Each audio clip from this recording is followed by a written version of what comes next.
Hello, everybody. Welcome back to Firewalls Don't Stop Dragons. I'm your host, Gary Parker. Today we have episode 266 for April 4th, 2022. It is April already. My goodness, the year is going so fast. So today I've got a news show for you, plenty of topics to cover today. But real quick, before we get into that, first of all, quick updates. If you have not updated your macOS and iOS devices, that is basically anything Apple, please do so right away. Sometimes, even though you have automatic updates set, you have to kind of poke it to make it happen. So the easiest way to do that on all your devices is just to go to the preferences or settings and look up software update. It will check then if you have an update available. It might even already have a little indication there that you've got an update available, and just tell it to go ahead and do that. There's a couple of big security bugs that were found recently that you need to get fixed. Similarly, make sure you update Google Chrome, if you insist on using Chrome. If otherwise, maybe, again, use this as an opportunity to try something else.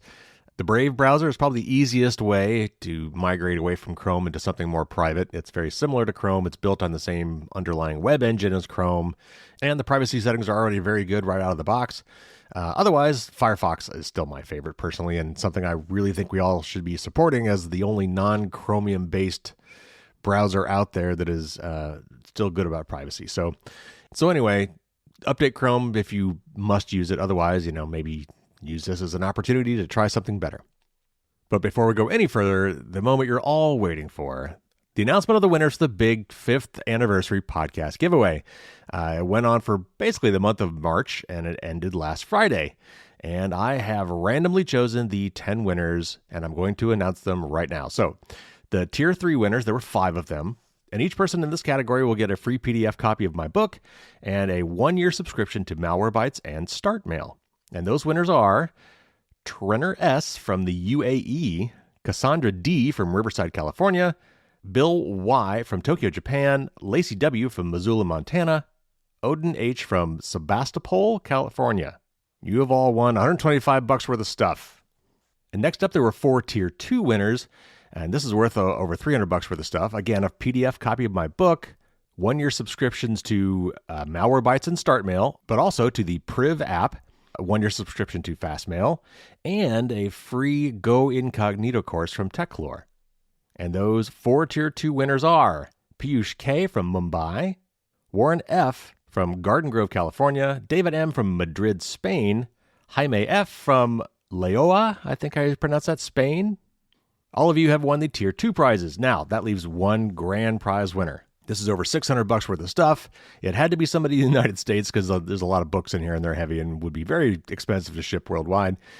So this person was from Memphis, Tennessee, and they are going to win a signed physical copy of my book, one of my highly coveted challenge coins, 2 YubiKeys. These are hardware security keys. That's their very popular version 5 NFC security keys, a copy of Privacy is Power by Carissa Valise, a selection of 4 tech hardbacks from A-Press, a start page shirt, and everything else we've already mentioned. That would be the Go Incognito course, the 1-year subscriptions to the Priv app, Malwarebytes, StartMail, and Fastmail. And, drumroll please, the winner for the grand prize is Elizabeth C. from Memphis, Tennessee. So everybody, those are the winners. I will be emailing you all this afternoon. For everybody in Tier 2 and Tier 3, it's all digital stuff, so you'll get your prizes immediately via email. And for the grand prize winner, you'll get some of that stuff via email, and the rest of it will have to get your shipping address, and I will send those out later this week. Congratulations to all the winners. Thank you again to everybody who entered. And I'm going to be doing more promotions of different varieties throughout this year as I try to grow my audience. So stay tuned. There will definitely be many more opportunities to win cool stuff. Okay, so as I said, today is a news show. I've got a few topics here we're going to cover. We're going to talk a little bit about this Lapsus gang. I think I mentioned them not that long ago, but there has been a development in that story. We're going to talk about the Russian cybersecurity firm Kaspersky and how the FCC and the U.S. government are basically saying you should not be using them. And we're going to talk a little bit about my opinion on that. There's a really tricky new attack for phishing your passwords, and they're calling it a browser-in-browser attack. I'm going to tell you what that's about and how to avoid it. And there's been another new twist in this whole supporting Ukraine, anti-Russia thing among software people, and it's kind of disturbing and troubling. I understand this person's heart is at, but again, a lot of times in crisis situations like this, we do things that are a little crazy, hoping they're for the good, and sometimes they're not. And I've got a story about the Yandex search engine, which is often called the Google of Russia. And even if you think you're not using it, you may still be using it. And I'll explain why that could be a problem. In a related story, another article about how a lot of personal data is being exposed to hackers through mobile apps that are not protecting your info. And then another bash on Google story. I hate to do that too much, but since I've been talking about this de-Google my life stuff, and that's going to be my tip of the week again this week, the final part in that series, I wanted to lead into that with another Google story, and there's plenty to find. And this one is about the new Topics advertising system that's going to be replacing Flock. It's starting to come out in the beta builds of Chrome. So I want to give you a little heads up about that, and that will be a perfect segue into the fourth part, actually the fifth installment total, if you include the strategy one, of my de-Google my life campaign, which is really also hopefully de-Googling your life. All right, so plenty to talk about. Let's get to the news.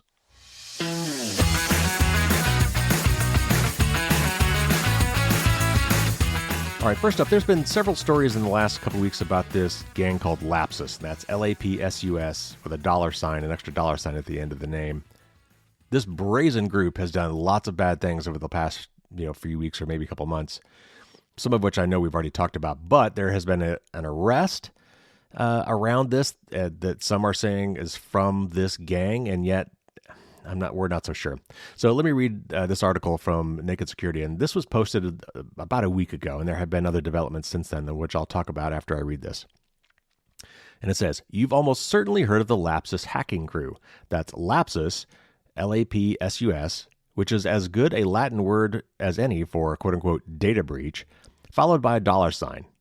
Microsoft refers to this cyber gang by the more pedestrian moniker of the Dev 5037 actor, and noted in a blog post earlier this week that the group has been involved in, quote, a large-scale social engineering and extortion campaign against multiple organizations, with some seeing evidence of destructive elements, unquote.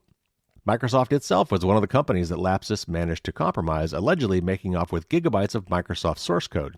Fascinatingly, Microsoft notes that the Lapsus crew went public even while that data theft was in progress. The group seems to like bragging openly on Telegram about hacks it's busy with and businesses that it's determined to embarrass. The Microsoft security team wryly noted that, quote, this public disclosure escalated our action, allowing our team to intervene and interrupt the actor mid-operation, limiting broader impact, unquote. Other cybercrimes attributed to Lapsus include a January break-in at the 2FA or two-factor authentication service Okta, which ultimately only came to light this week, and that would be last week now, and an unusual extortion attempt against graphics card company NVIDIA, which I have talked about on this show already. Most ransomware extortions, whether they're old-school ransom notes offering decryption keys to unlock scrambled files, or whether they follow the more recent cybercrime path of blackmailing companies in return for not leaking, selling, or dumping stolen data, demand money, often huge amounts of money, to be paid in cryptocurrency. But in the NVIDIA standover, anyway. But in the NVIDIA case, the Lapsus gang variously demanded NVIDIA to open source its graphic drivers or to remove the limitations imposed on recent NVIDIA graphics cards to restrict their use in crypto mining.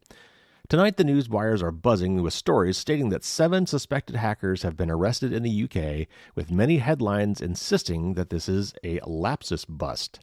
So far, however, as of the writing of this article, which was March 25th, we haven't actually seen anything that explicitly connects these arrests with the Lapsus group. The closest we've seen is a report on popular technology site TechCrunch, quoting a City of London police officer saying, quote, we have been conducting an investigation with its partners into members of a hacking group. 7 people between the ages of 16 and 21 have been arrested in connection with this investigation and have all been released under investigation. Our inquiries remain ongoing, unquote. So we don't officially know whether the alleged kingpin of Lapsus is amongst the 7 who've been busted or if the arrests are related to Lapsus at all. So yeah, that was kind of a prescient thing because since that's come out, this Lapsus gang has started hacking again. They had posted this note saying they were quote-unquote back from vacation. So I'm not really sure what's going on here. There was a lot of buzz about these arrests being from this Lapsus group, but at this point, I'm not sure that we really know. So stay tuned. But basically, I wanted to bring it up because there's been so many headlines saying that it was these guys, But in the background, I'm seeing a lot of people hedging on that and saying we're not really sure. All right, next up, and this is an article from Mashable, and it's about the FCC flagging the Russian cybersecurity firm Kaspersky as a risk to national security. And it says, the U.S. Federal Communications Commission, or the FCC, has deemed all products and services from the Russia-based cybersecurity firm Kaspersky as, quote, an unacceptable risk to national security, unquote. According to the FCC's release, the move comes in an effort to uphold 2019's Secure and Trusted Communications Networks Act, which requires the agency to publish a list that details any communications equipment or services which may present a risk to national security. The company's inclusion on the list means it is banned from receiving support from the FCC's Universal Service Fund. According to Reuters, the $8 billion fund is used to maintain communication services in rural areas and for low-income users and facilities. So in other words, this doesn't have a lot of impact. It's more headline grabbing because it's kind of a political thing. Anyway, back to the article. Kaspersky's arrival on the covered list this year follows a 2017 directive barring the company's flagship antivirus product on federal computer systems. More recently, the FCC's move subsequently spurred bug bounty platform HackerOne to indefinitely suspend Kaspersky from using its services, as announced on Twitter. Kaspersky has maintained that such federal action against its services is unconstitutional, claiming both the initial 2017 prohibition and this year's covered list designation to be based not on actual evidence against the company, but rather political motivations. That's the position the company took in a statement to Bleeping Computer earlier this week, and this is a quote from that statement. It says, quote, Kaspersky maintains that the U.S. government's 2017 prohibitions on federal entities and federal contractors from using Kaspersky products and services were unconstitutional. This decision is not based on any technical assessment of Kaspersky products that the company continuously advocates for, but instead is being made on political grounds, unquote. All right, so there was more to the article than that, but I bring this up because this is tricky stuff. I mean, yes, this company is based in Russia. So could the Russian government, be forcing them to do bad things on the government's behalf? Yeah, possibly. And that's true with U.S. companies abroad as well, right? I mean, it goes both ways. And could there be, Russian operatives, spies or whatever working within the company and trying to subvert their products? Yeah, but they could be working in any company on the planet. So this is tricky stuff. I'm not saying I know the answer here, but guilt by association really doesn't work in this case. It's a private company. They've done a lot of really good work in the past in terms of security stuff. And I don't know that you can really make a blanket ban like this. I mean, I understand where they're coming from. And I know that, like, for instance, China's Huawei was banned in a kind of a similar way. That's a little bit different maybe, but I don't know. It's tricky stuff.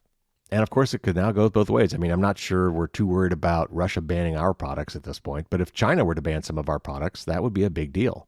So again, I'm not sure I've got the answer here, but I just want to talk about this stuff and get it out in the open and be thinking about it and just not have a knee-jerk reaction. I'm not sure, while it sounds good on paper, that this was a justified move or if it even makes sense or if it's going to make us safer. It's really hard to tell. Next up, there's an article here from Tom's Guide about a new password stealing methodology. Actually, I'm not sure if it's super new, but this hacker named Mr. Docs, has published some really compelling examples of how to do this particular, what they call a browser-in-browser attack to phish your passwords. And anyway, let me read the article, and then we'll talk more about it. There's a new way to steal your passwords and other vital information, and it's so well done that most people would fall for it. A pseudonymous hacker called Mr. Docs last week put up a blog post detailing a very good browser-in-the-browser attack in which an attacker creates a fake pop-up login window within a web page. The window isn't really a pop-up, but instead part of the underlying web page. However, Mr. Docs has rigged it so that you can actually grab the pop-up window and move it around by clicking the title bar with your mouse cursor. That's pretty convincing, even though you might not be able to resize the fake window or scroll through it, and you definitely wouldn't be able to drag it past the edge of the underlying web page's window. Nonetheless, most people will be fooled. The fake pop-up can mimic an Apple, Facebook, Google, or Microsoft login page perfectly, right down to an icon in the title bar and a URL in the address bar.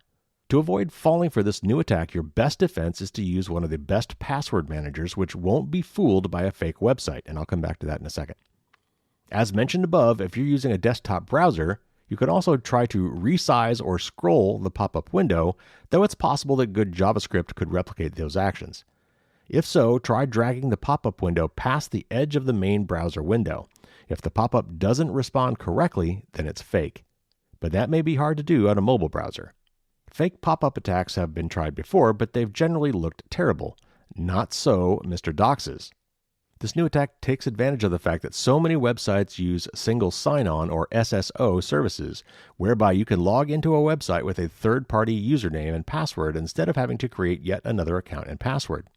Apple, Facebook, Google, Microsoft, and others provide SSO services for thousands of consumer-facing websites. Using SSO logins greatly cuts down on the number of login pages you need to fake. It also makes the passwords that you capture much more valuable. If you're a criminal, you can do a lot more with someone's password for Facebook than you can with the password to the website for Billy Bob's Bar and Restaurant Supply.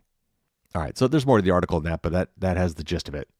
Again, basically what this person is doing is using the magic of JavaScript and some of the fancy technologies built into every web browser today that gives us the ability to make really cool-looking websites and even games that all exist within your browser. He has come up with a method to create what looks like, but isn't, a pop-up login window, like log in with Facebook or log in with Google. And then it asks you to give your credentials for Google and Facebook so that you can log into this page. And a lot of people like that. They've gotten used to this. It's so easy to log in with these things because then you don't have to create a new account with this other website that you're probably only going to go to once. It's convenient. But there's a lot of downsides to doing that, and I would highly recommend that you do not do that. For one thing, you've now established a connection between whatever website you are on and the service that you're using to log in, probably Facebook, maybe Google. That's a data sharing arrangement. That is a privacy nightmare. Second, like this article says, when you do it that way, that means that single set of credentials, your Facebook credentials or your Google credentials or whatever that you're using for this single sign-on, now can be used in many, many other places beyond just Google and Facebook. And so really the best mitigation for this, the best protection for this is the first one they mentioned, and that is use a password manager. That password manager will not be fooled by these fake pop-ups and fake websites. If you go to look-like websites or pop-ups that try to get you to enter credentials for a site that's not really what it is, your password manager will not offer to fill it in because you're not really on Facebook or you're not really on Google or you're not on one of those sites where you used those credentials to log in. So that is another great reason to be using a password manager. And if you're using a password manager, it's no big deal to create new passwords for these websites. So you can create your own dedicated account for each of these sites with its own strong and unique password that has nothing to do with your Google or Facebook password. Okay, moving on. So this is sort of a meta article because it's Bruce Schneier. It's from his blog, and he's quoting two other articles in his article. Terse as usual, which is why I like his blog. It gets straight to the point, and it kind of does my work for me. So anyway, this is from Bruce Schneier's blog, and it just starts off with him saying, this is a big deal. And he's now quoting from an Ars Technica article, and it says, a developer has been caught adding malicious code to a popular open source package that wiped files on computers located in Russia and Belarus as part of a protest that has enraged many users and raised concerns about the safety of free and open source software. The application, Node-IPC, adds remote inter-process communication, and that's what IPC stands for, and neural networking capabilities to other open source code libraries. As a dependency, Node-IPC is automatically downloaded and incorporated into other libraries, including ones like Vue.js, which has more than 1 million weekly downloads. The Node-IPC update is just one example of what some researchers are calling protestware. Experts have begun tracking other open source projects that are also releasing updates calling out the brutality of Russia's war. This spreadsheet, and that's a link, which if you go to the show notes, you can find. This spreadsheet lists 21 separate packages that are affected. One such package is ES5-EXT, which provides code for the ECMAScript 6 scripting language. And ECMAScript, by the way, is a name that does not roll off the tongue, which is why it's rarely used, but it's the official name of JavaScript. It actually is ECMAScript, ECMA script. A new dependency named postinstall.js, which the developer added on March 7th, checks to see if the user's computer has a Russian IP address, in which case the code broadcasts a, quote, call for peace, unquote. And this is back to Bruce. He says, It constantly surprises non-computer people how much critical software is dependent on the whims of random programmers who inconsistently maintain software libraries. Between Log4j and this new protestware, it's becoming a serious vulnerability. The White House tried to start addressing this problem last year, requiring a quote-unquote software bill of materials for government software. And here's a quote from that executive order. It says, quote, "The term Software Bill of Materials, or SBOM, means a formal record containing the details and supply chain relationships of various components used in building software. Software developers and vendors often create products by assembling existing open source and commercial software components. The SBOM enumerates these components in a product. It's analogous to a list of ingredients on food packaging. An SBOM is useful to those who develop or manufacture software, those who select or purchase software, and those who operate software. Developers often use available open source and third-party software components to create a product. An SBOM allows the builder to make sure those components are up to date and to respond quickly to new vulnerabilities. Buyers can use an SBOM to perform vulnerability or license analysis, both of which can be used to evaluate risk in a product. Those who operate software can use SBOMs to quickly and easily determine whether they are at a potential risk of a newly discovered vulnerability. A widely used machine-readable SBOM format allows for greater benefits through automation and tool integration.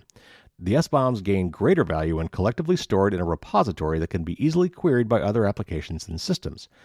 Understanding the supply chain of software, obtaining an SBOM, and using it to analyze known vulnerabilities are crucial in managing risk." And then it goes back to Bruce, and he just says, "It's not a solution, but it's a start." So I've been talking about both of these things for quite a while. In fact, we interviewed someone on the podcast a while back who was in the U.S. government advocating for these software bill of materials, these SBOMs. And it really is a great idea. It's not a panacea. It's not a silver bullet, but it is really, it's really a good starting point. And it's about awareness and transparency. And it likens it to ingredients, when you're reading the ingredients of a food product. But to me, it's more like a parts list, which is often called a bill of materials, for like a car. So cars are manufactured all over the place. And, you like to think this car was made in America or whatever, but so many of those parts are coming from other places around the globe, and they're all complicated parts. And those parts themselves have other parts.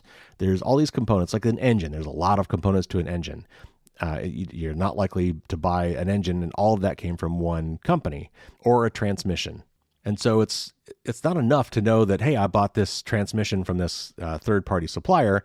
I need to know where they got their parts from, because they've certainly got component parts from theirs from somewhere else. So it's this tree, this hierarchy of things, and software is no different. In fact, it's really bad today with software. So many software components today are free and open source projects, and those are dependent on other free and open source projects or other third-party projects. It's this huge tree of dependencies. And to really protect that stuff, you need to know everything that's going into your software. And an SBOM is really the way to do that, and it really should be mandatory. But now to the broader issue. So this developer, in his way, trying to protest what's going on in Ukraine, modified one of these open source projects that are used in a lot of other projects, and therefore automatically pulled into those products when they update their own software and build a new version of their software, and was doing something based on whether or not the IP address of the person running the eventual software product that included his stuff happened to be using a Russian IP address, which, by the way, doesn't mean that they're Russian. They could be using a VPN for some reason that comes out in Russia, so their IP address would appear to be from Russia, even though they're not. And then doing something. In this case, maybe just putting up a little banner, to kind of a little poke in the eye saying, hey, what you're doing is bad, yada, yada, yada. But some of these were actually doing malicious things based on that. So again, I think Bruce's overall point is correct in that this is just another thing that is exposing our vulnerabilities here with this massive dependency tree on these third-party and open source software projects. We need 100% transparency here to really to understand what we're building into our products and know when we may be vulnerable. All right, next up, I talked about this recently when it was proposed, so I'm just going to talk about it very quickly here because it was now signed into law. And this is from Info Security Magazine. And it says, U.S. critical infrastructure companies will be obliged to report cyber incidents within 72 hours to the Cybersecurity and Infrastructure Security Agency, or CISA, under quote-unquote game-changing legislation signed into law by President Biden this week.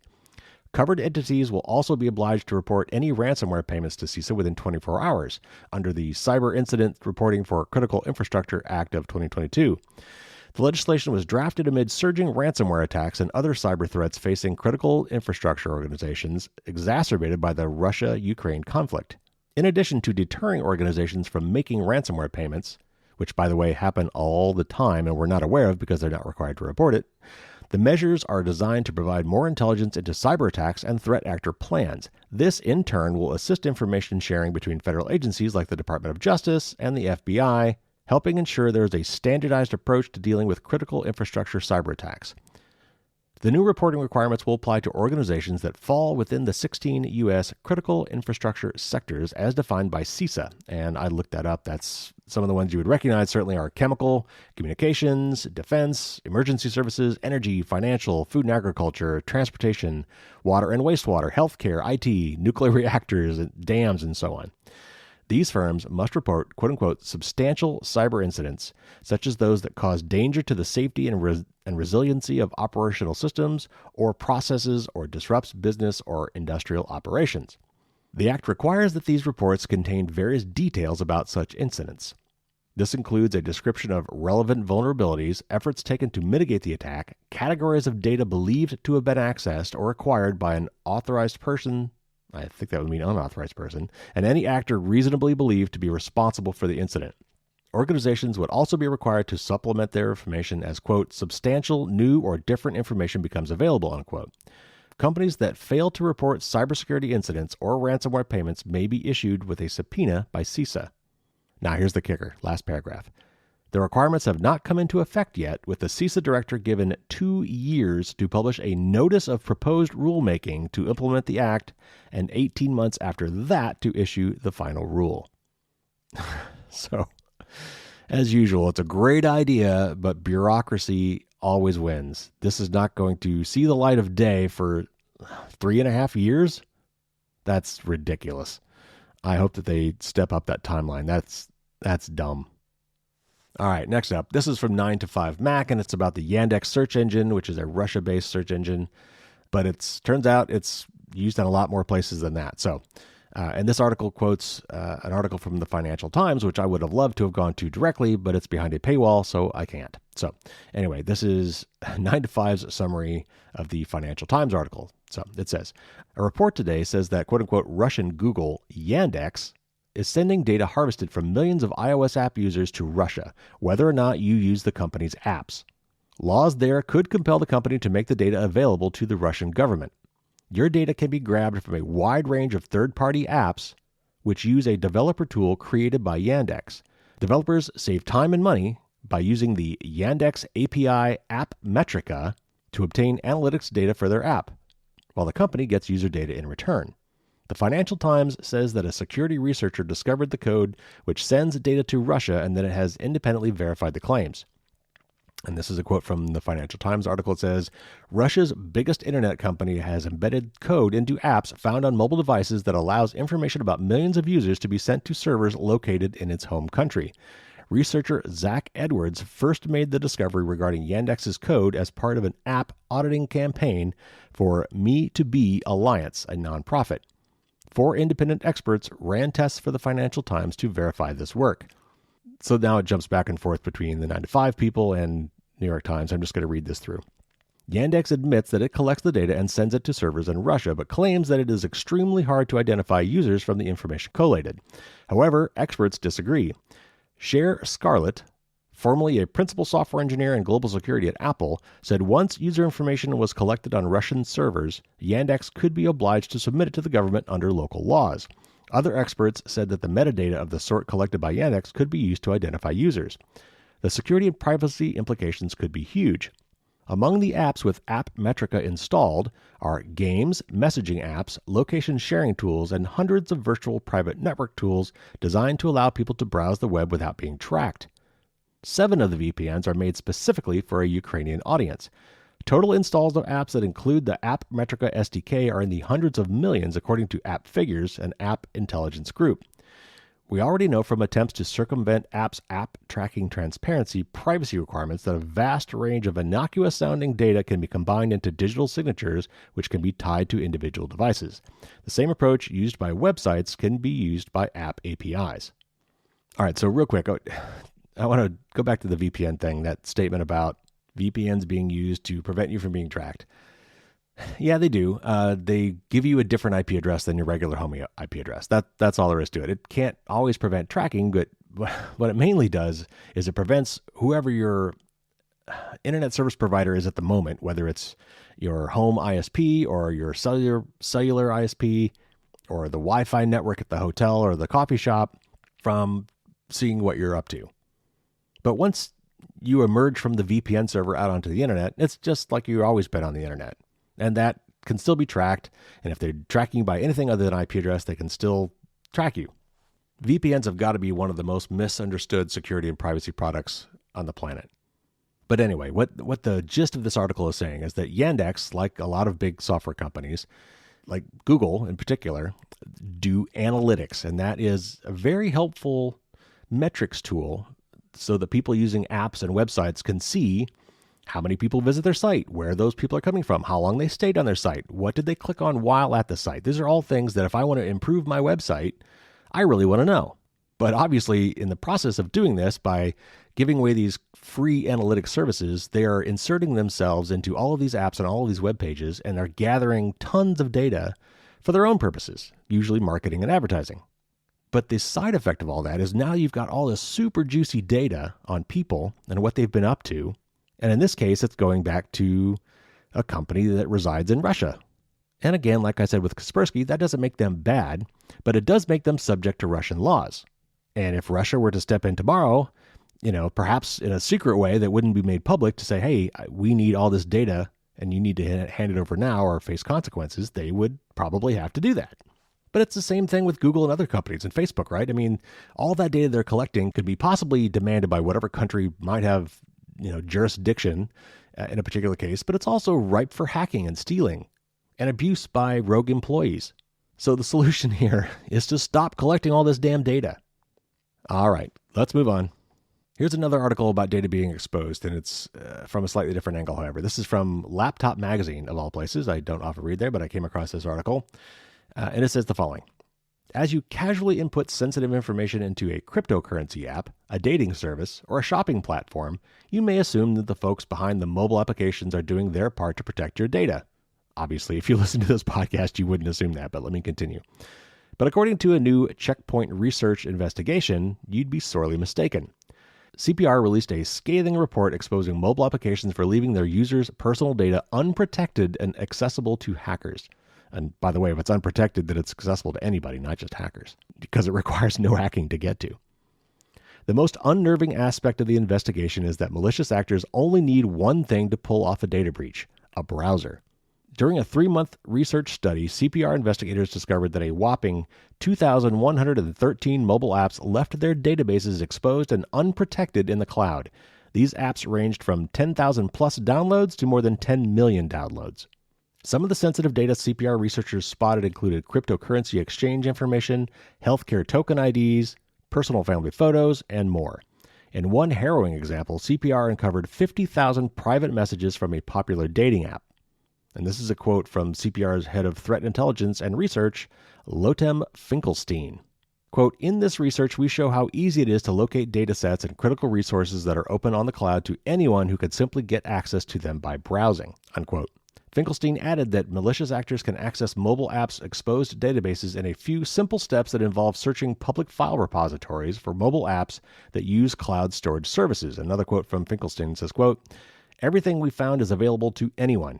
Ultimately, with this research, we prove how easy it is for a data breach or exploitation to occur," unquote. At this time, CPR is not revealing the names of the mobile apps in question, but the following is a small sample of the 2,000 plus platforms that left its users exposed during the investigation period. 1. A department store application, one of the largest chains in South America with 10 million plus downloads, and it exposed API gateway credentials and an API key. And by the way, what that probably means is that people could use that information to log into this person's account. 2. A running tracker app with 100,000 plus downloads, and it exposed users' GPS coordinates and health parameters like heart rate. 3. A dating app for people with disabilities with 10,000 plus downloads, and it exposed 50,000 private messages in an open database. 4. A logo design app with 10 million plus downloads, and it exposed 130,000 usernames, emails, and passwords. 5th, a social audio platform app for users to share and listen to podcasts with 5 million plus downloads. It exposed the user's bank details, location, phone numbers, chat messages, purchase history, and more. And finally, 6, a bookkeeping application with 1 million plus downloads exposed 280,000 phone numbers associated with at least 80,000 company names, addresses, bank balances, cash balances, invoice counts, and emails. And then it wraps up by saying, this study exposes a glaring security issue. Mobile apps are too negligent with its users' personal data. CPR also called out cloud security developers, concluding that they must take steps to add better protections to their services. So yeah, actually, I want to start with that very last part of that last sentence. These app makers are almost surely using cloud-based services to store this data, like Amazon Web Services and so on. There should be no way possible to have unprotected data in a situation like that. There should be no way to set up an online database or online data store that is not encrypted and protected. I mean, just don't allow it. I mean, it should just not be possible. But that aside, these companies are obviously doing horrible things, and I really hope that there's like legal and financial consequences to these companies that have done this. But more than likely, if there's no privacy regulations, maybe they didn't actually do anything wrong legally. So this goes back to minimalization, which we talked about recently, which is a great term that the people at Techlo are using, which I want to adopt. And that is minimize your data.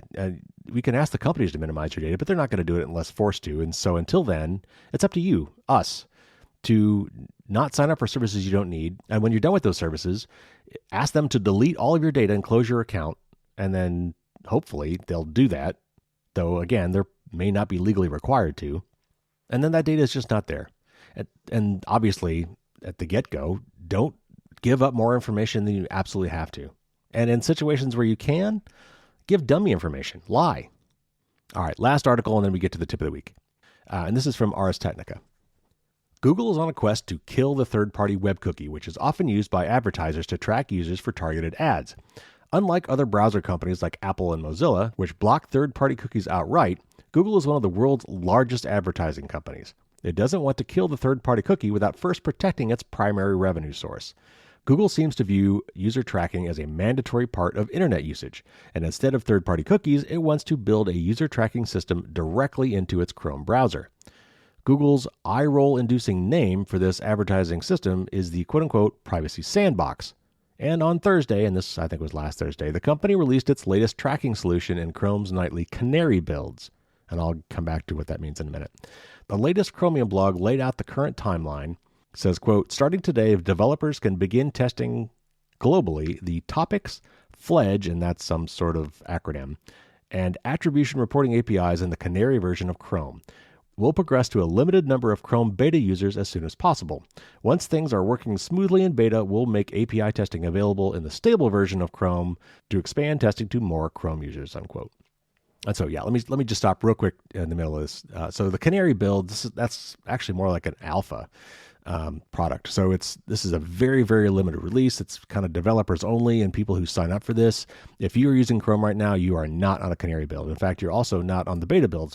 You're on the regular production release of Chrome. So they release these things in phases, right? So as you're developing software, you release it to a small group first. These are the Canary builds. These are meant to be unstable. It's for people who want the cutting edge, who are developers who need these, to test upcoming features that they might want to interact with, but don't go to the general public. And then beta, depending on how they do it, they may start rolling out to a subset of Chrome users maybe. And so, maybe you'll get the update, but most people won't, kind of thing. And then eventually it goes out to everybody. So right now, this is in testing. This is something that you cannot see with your regular version of Chrome. All right, back to the article. Topics, and that's their new technology. Topics will have Chrome locally track your browsing history and build a list of interests, which Chrome will then share with advertisers whenever they ask for ad targeting. If you want a breakdown of the API name-checked in Google statement, the Fledge API, and there's a link there which you can't click, but it's in the show notes, is responsible for both running an ad action directly on your device and picking an advertiser and then targeting users based on behavior, like leaving an item in a shopping cart. The Attribution Reporting API is responsible for measuring ad clicks, impressions, and tracking purchase conversions. Besides getting the first build of the system up and running for advertisers, Thursday's release also gives us a look at what the user controls will look like. There is now a privacy sandbox page, and if you happen to be on the Chrome Canary version, you could get to it this way, but you probably aren't. But just in case, it's instead of its HTTP, it's Chrome, CHROME://settings/privacy sandbox. That's the page. And all of that's lowercase except for the S in sandbox. So there is now a privacy sandbox page where you can enable or disable the trial. The browser-based ad personalization page lets you see what topics Chrome believes you're interested in, and you can remove any you don't like. Again, this is only on the experimental Chrome Canary browser, which no one uses as a daily driver, so it will be a while before most people see these controls. Google's first swing at a Chrome user tracking system was called Flock, FLOC, but after many privacy advocates spoke out against that idea, Google dropped it and pivoted to the current Topics solution. There isn't a huge difference between the two systems, other than it seems less likely that someone would be able to individually target a user with the Topics API. And I've got some issue with that. I'll come back to that in a second. It's hard not to find both proposals extremely gross. Google argues that it's mandatory that it builds a user tracking and advertising system into Chrome, and the company says it won't block third-party cookies until it accomplishes that. Google built its empire on the back of its advertising and user tracking systems and receives 82% of its total revenue from ads. A lot of Google products are developed, launched, and shut down with absolutely no bearing on Google's bottom line. But this is the foundation of the Google empire that we're talking about. It seems existentially important that Google forces a favorable outcome no matter what the rest of the internet says. All right, so I actually talked about this Topics thing a while back. I don't really think it's the same as Flock. I think it has a lot of potential, actually. It may actually come up with a semi-decent compromise. Of course, the devil's in the details and the proof is in the pudding, pick your idiom. But I think that they listened to some feedback, and I think they're trying to do this in a better way. And I'm not ready to throw this out just yet, but it still provides a great segue into our tip of the week, which is de-Googling your life. So this is part 4 of the series.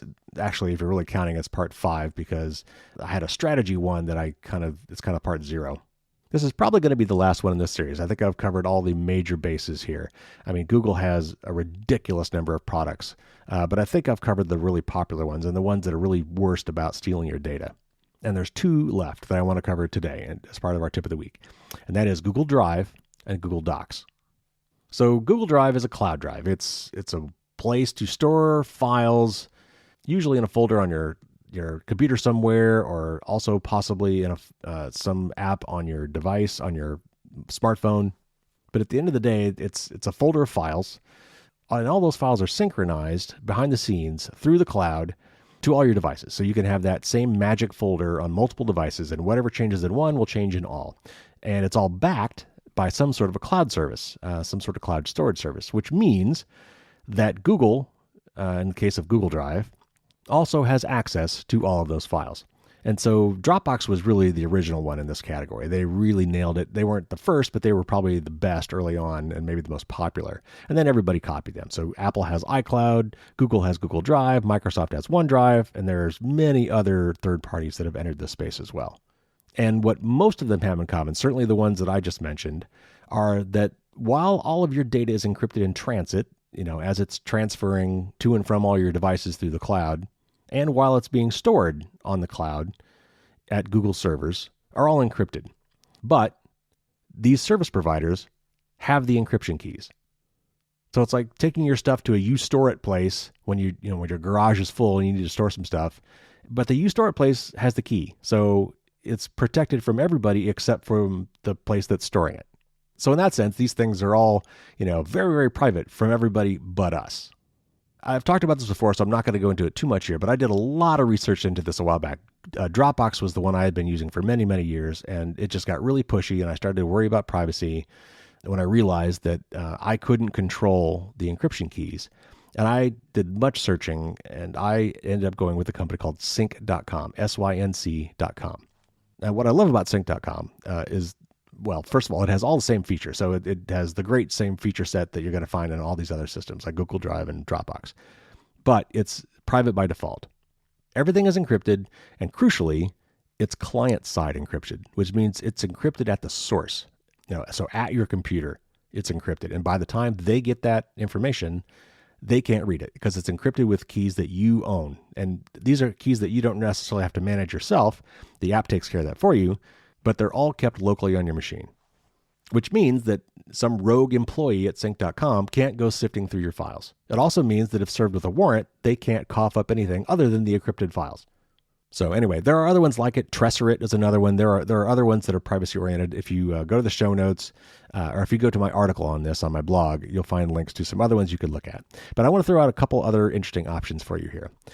If you really like what you're using now, if you love Dropbox or you love Google Drive, and you are pretty sure that you don't care that Google is going through those things, and I would argue that you should care, but let's just say that you're all in already and you don't want to move. And you'd be happy just to encrypt a subset of those files. Maybe you only have a few personal files.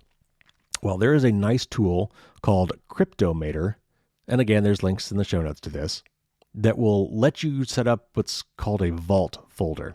And so you designate this folder as a Cryptomator vault, and everything in that folder, and there could be other folders and files in that one folder, is encrypted with a key that you maintain. And all those files will still synchronize across the web to your other devices, to your other computers and your other mobile devices, but only you will be able to see those files. Now, I said mobile there. I'm not actually, now that I say that, I'm not sure whether or not Cryptomator has a way for you to look at those files on like an iPhone. I'll have to look at this. It may only work for computers. But for instance, I've got a laptop and a desktop, so I synchronize files between them all the time. And what this would do would be allow me to create a special folder in Dropbox or in Google Drive or in Microsoft OneDrive or whatever that is hidden from those services and only available to me. And I would have to launch Cryptomator on my computer to open that folder so I could see its contents. Now, another interesting option is an open source tool called SyncThing. That's SYNCTHING. And what it does is it's kind of like a decentralized magic folder or cloud drive, because it really isn't stored in the cloud anywhere. It's stored on your computer and your computer only. So for this to work, you have to have more than one computer. So if you set up a SyncThing folder, a synchronized folder on, let's say, your laptop and your desktop computers that you own, it will manage syncing whatever files are in that magic folder between those two computers. So if you change it on one, it will change it on the other. And what that means is you now have a backup of those files on two different computers. But crucially, there's no cloud service in between. So nobody else has your files but you. It can also be a nice way to share files with other people. Maybe you could set up a shared ebook library or shared music library or something like that. Of course, which probably violates copyright, but it's something that people might want to share. So anyway, those are two other options. There's a third option, which I'm going to talk about in just a minute. All right, so next up, Google Docs. This is both tough and easy. Again, so there are lots of Office suites out there, and a lot of them have migrated to the cloud. Apple's iCloud, you can do on the web if you really wanted to. You could do Pages and Numbers and Keynote, which is their equivalent of Word, Excel, and PowerPoint, respectively. And those Microsoft applications have cloud versions as well. You could do all of those on the web with a Microsoft 365 account. And because they're files, they integrate directly with their cloud drives, iCloud and OneDrive and Google Drive. But in all those cases, they can see your files. There may be individual ways to password protect some of those files, but it's just a pain in the butt to have to do it on every file, or even to do it on a per folder basis sometimes can be just painful. What you really want is privacy by default. So I looked and looked and looked and looked, and it was really hard to find a solid privacy-respecting replacement for this. There's one that I tried using for many years called CryptPad, which we talked a little about with Henry from TechLore last week. But it's just hard to use. It's slow to open the docs. It has its heart in the right place, but it's nowhere near as easy to use as like Google Docs. There are some other ones like Zoho Docs. That's Zoho. That's a for-pay service, but that's kind of along the lines of Fastmail. It's a great service. It's not Google.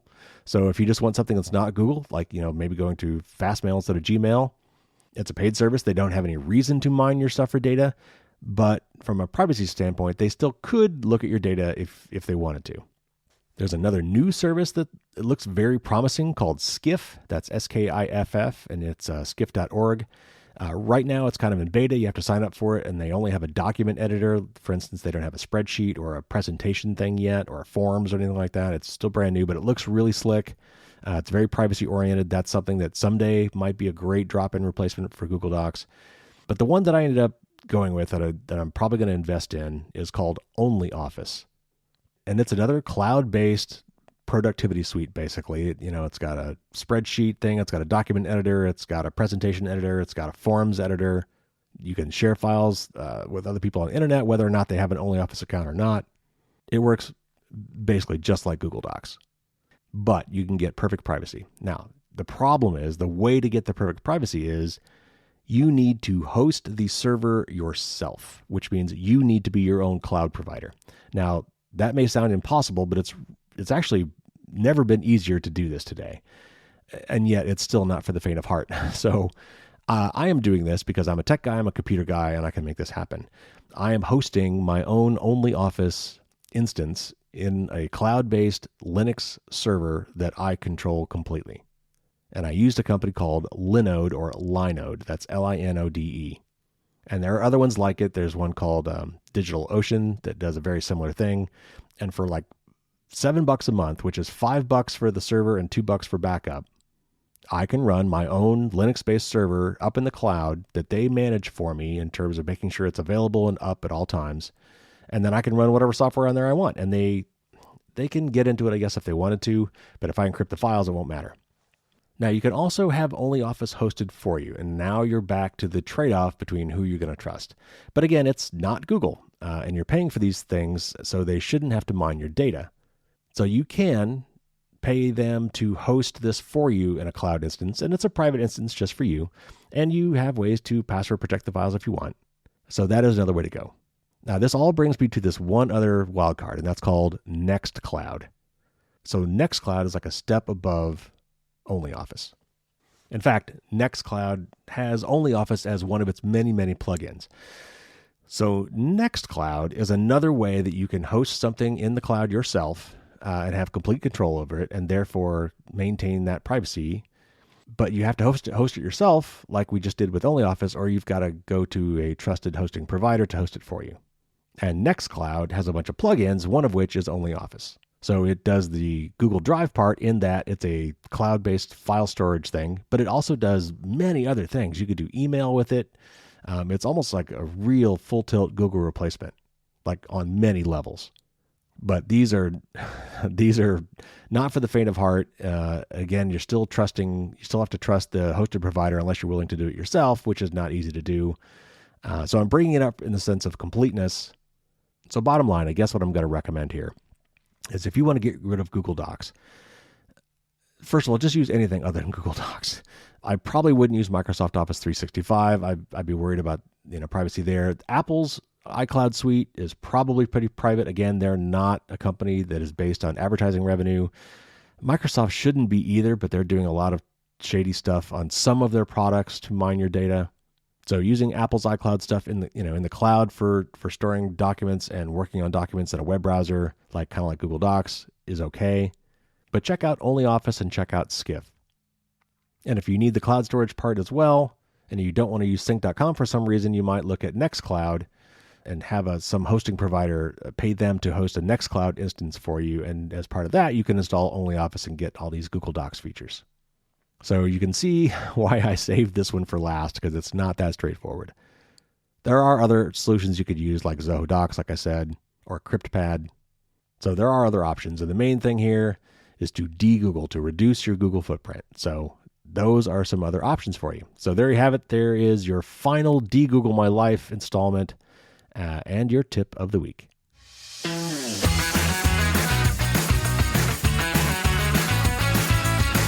All right, everybody, that's going to wrap it up. Thanks again to everybody who entered, and congratulations to the 10 big winners.